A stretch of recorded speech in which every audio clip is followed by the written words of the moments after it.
Hello, नमस्कार, सत श्री अकाल, अस्सलाम वालेकुम। कैसे हैं जनाब? तो साहब, नेपाल को लाख लाख शुभकामनाएं, लाख लाख बधाई कि वहां पर इंटरिम प्राइम मिनिस्टर ने, सुशीला कार्की जी ने, farmer first chief justice of Nepal ने एक इंटरिम प्राइम मिनिस्टर के तौर पर शपथ ले ली है। और अच्छी बात यह है कि शपथ लेते ही जो असेंबली है उसको डिसॉल्व कर दिया गया है और मात्र 6 महीने में चुनाव भी वहां पर घोषित कर दिए गए हैं। सुशीला कार्की जी ने मोदी जी को नमस्कार भेजा है और साथ में यह भी कहा है कि बहुत अच्छे लीडर हैं, लेकिन यह भी कहा है कि जब आखिर महिला हैं कि जहां बर्तन होते हैं तो वहां कुछ बर्तन बचते जरूर हैं। और भारत से जो इनका कनेक्शन है कि 1975 में पोस्ट ग्रेजुएशन करने के लिए ये बनारस हिंदू यूनिवर्सिटी आई थी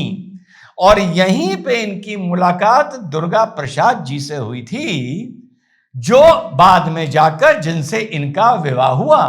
अब दुर्गा प्रसाद जी के लिए या विरोधाभास देखें या क्या देखें, दुर्गा प्रसाद जी कैसे फेमस हैं, कैसे चर्चित हैं?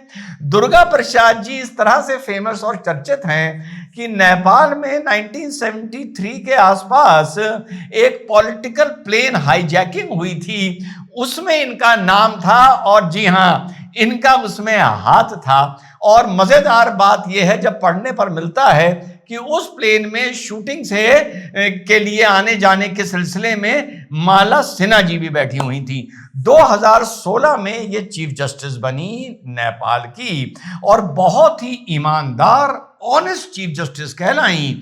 और बड़ा इनके एक दो लैंडमार्क जजमेंट्स थे जहां नेपाल के करप्ट मिनिस्टर्स को इन्होंने जेल भेजा था। और मैं बहुत से लोगों के, नेपाल के स्पेशली एडवोकेट्स के जो कमेंट्स या इनके बारे में विचार पढ़ रहा था, तो साहब उन सब ने कहा है कि बिल्कुल 24 कैरेट गोल्ड इनकी ईमानदारी है और नेपाल इस घटना के बाद एक नई दिशाधारा पकड़ सकता है। अब देखना यह है कि क्या ये because she is 73 years of age और शुरू में एज को लेकर इनका थोड़ा सा कंफ्यूजन हो रहा था कि ये बनेंगी नहीं बनेंगी, कि क्या ये 6 महीने बाद चुनाव भी लड़ेंगी या नहीं लड़ेंगी।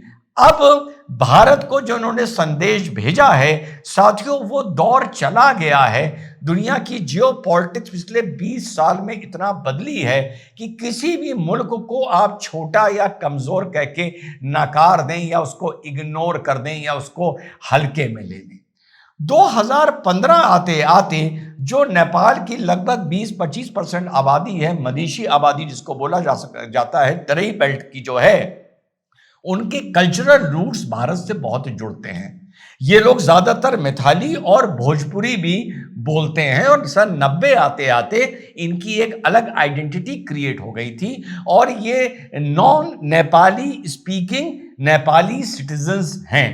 जो 2014 में या 15 में इनका एक बार फिर से कॉन्स्टिट्यूशन बना था नेपाल का, उसमें इनको अपनी जो राइट्स मिलनी चाहिए थी वो उनको जो पढ़ने में मिलता है कि उनसे इन लोगों को वंचित रखा जा रहा था, जिसके चलते नेपाल और भारत के रिश्तों में तनातनी हो गई थी और नेपाल का भारत ने ब्लॉकेड कर दिया था। ब्लॉकेड की जो स्थिति थी वो ये थी कि जो नेपाल में भूकंप आया था उससे पहले, उसके बाद ये कुछ महीने बाद ब्लॉकेड हुआ था, तो इसके चलते नेपाल की पॉपुलेशन में भारत के लिए एक आक्रोश साथियों पैदा हो गया था। उसके बाद नेपाल में जो चाइना का इंटरफेरेंस हुआ, BRI हुआ, तो भारत से अभी तक नेपाल के रिश्ते पूर्णतः स्टेबलाइज नहीं हो पाए।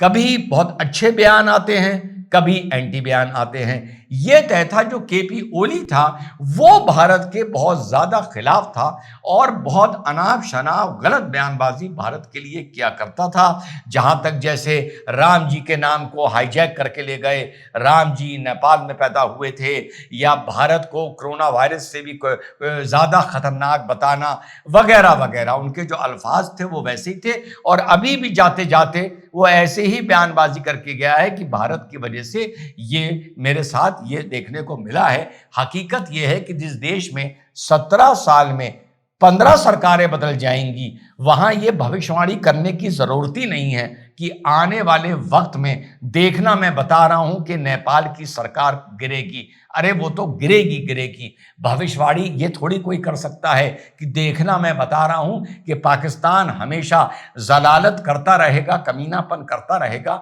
और आतंक का बढ़ावा देता रहेगा। तो ये बड़ी बेसिक चीज है कि नेपाल की सरकार अपने वेट की वजह से एक दिन गिरनी थी। बार बार बोल रहा हूं कि जब एक जगह कहीं पर चिंगारी उठती है, आग लगती है, उसे हवा देने के लिए कुछ लोग आ जाते हैं। अब भारत के लिए बस इतना मैं चाहता हूं कि अब भारत कुछ दिनों में, कहूंगा पता नहीं क्या है, कि ये ऑपरेशन सिंदूर के बाद कुछ महीनों में भारत के वर्चस्व ने एक बार फिर से, जैसे हम लोग कहते हैं ना, मोदी जी आए फिर ये हुआ दुनिया में, ये बदलाव आए, फॉरेन पॉलिसी में बदलाव आए। ये 4 महीने में भारत ने जो छलांग ली है, अब भारत का वो स्टेचर दुनिया में हो गया है कि भारत को अब नेपाल की किसी भी तरीके से चाइना का इंटरेस्ट देखते हुए आर्म ट्विस्टिंग नहीं करनी चाहिए, हल्के में नहीं लेना चाहिए और बहुत ही खूबसूरत डिप्लोमेटिक, इकोनॉमिक, स्ट्रैटेजिक सारे रिश्ते एक पूर्णता, एक नेबर की तरह